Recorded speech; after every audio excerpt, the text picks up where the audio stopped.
high above the valleys of southeastern British Columbia, where the air grows thin and the mountains cast shadows over ancient stone, lies a world shaped by wind, cold, and time. Here, in these alpine meadows, bright with wildflowers, for only a few fleeting weeks each year, life is condensed into a short, frantic burst of energy.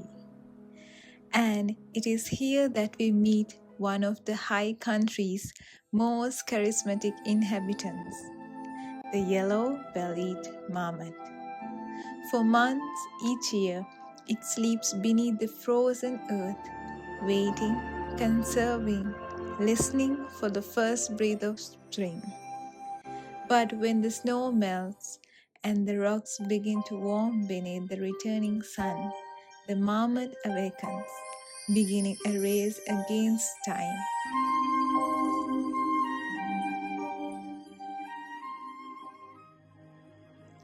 The yellow-bellied marmot is unmistakable. A warm golden glow colors its underside, catching the light as it bars upon the stones. Its fur, a mottled tapestry of browns and greys, blends seamlessly with the terraced slopes it calls home. A white blaze between the eyes, a sturdy body, and a confidently poised tail complete the timeless features of Marmota flaviventris. But across these mountains, it shares its world with others. The hoary marmot, larger, draped in frosted silver, roaming the highest alpine realms. And still smaller, the Colombian ground squirrel, quick, slender, and lacking the golden belly entirely. Summer in the mountains is precious. In this brief window, the marmot must do what many creatures accomplish in half a year. It grazes carefully on sedges, lupins, clovers, and wildflowers, each mouthful a deposit into the fat reserves that will carry it through the long winter below.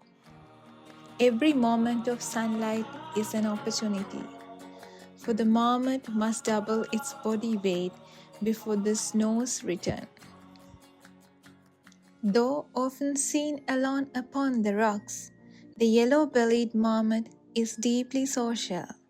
Its colony, a network of burrows, tunnels, and lookout stations, is alive with chatter, grooming, and the soft movements of familiar companions. But there is one sound that echoes further than any other: the marmot's whistle. At the slightest hint of danger, a circling eagle and a rustling in the grass. A sentinel rises upon its hind legs. It scans the horizon.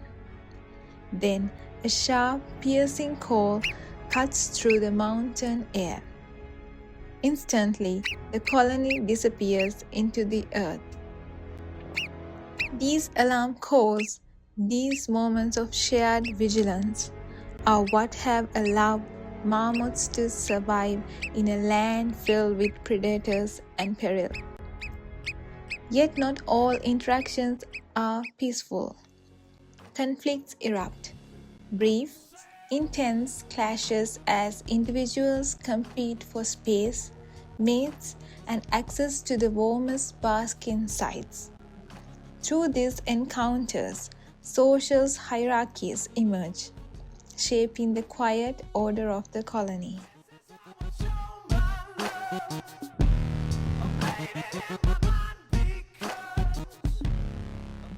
When winter finally releases its grip, the race to reproduce begins. Emerging from hibernation in early spring, males seek out territories, often shared with several females. After mating, the female retreats into the safety of the burrow. where she gives birth to a single litter of tiny, helpless pups. For weeks, they remain hidden in darkness, and then they emerge, blinking at the brilliance of their first alpine summer. They play, wrestle, explore, each moment refining the instincts they will need to survive in the high country. Under the watchful care of their mother, they grow rapidly, preparing for their first winter beneath the snow. The marmot is more than a forager. It is a master builder with powerful limbs and chisel-sharp incisors. It digs through packed soil and rocks, reshaping the earth around its den. These tools, the hallmark of its rodent lineage, allow it to carve out chambers, create escape tunnels, and maintain the burrows that sustain generations. As summer fades, the marmot turns its attention to the most important task of all, preparing for hibernation. It begins by deepening the burrow, pushing soil aside with practiced precision. Dry grasses are gathered in mouthfuls, carried carefully into the nest chamber, and arranged into thick, insulating layers. This bedding will cradle the marmot for the many months it lies still beneath the earth. When the nest is ready, the final act begins. The marmot seals the entrance, packing it with rocks, soil, and vegetation until only a narrow plug remains. The outside world disappears, and the mountain grows quiet. When spring arrives, the mountains shift once more. Beneath the snow, the marmot stirs, awakening from its long torpor. Slowly, deliberately, it digs upward toward the returning warmth. A paw breaks through, then a whiskered face, pushing aside ice and packed snow. After months in darkness, the marmot emerges, thin, alert, and ready to begin its summer race once again.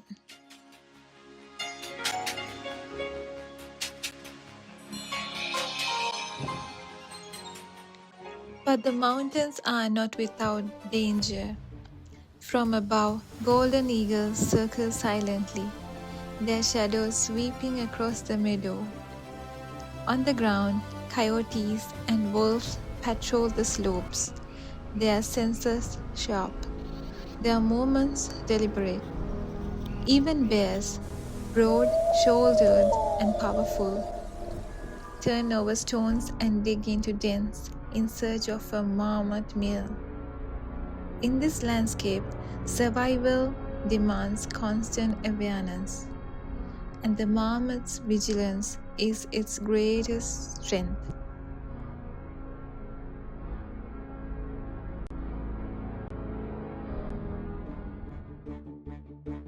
Recreational areas bring noise, dogs, and disturbance during sensitive seasons, and human feeding, though often well-intentioned, disrupts natural behavior, spreads disease, and draws marmots dangerously close to people. These interactions remind us that even the smallest impact can ripple through a delicate alpine ecosystem.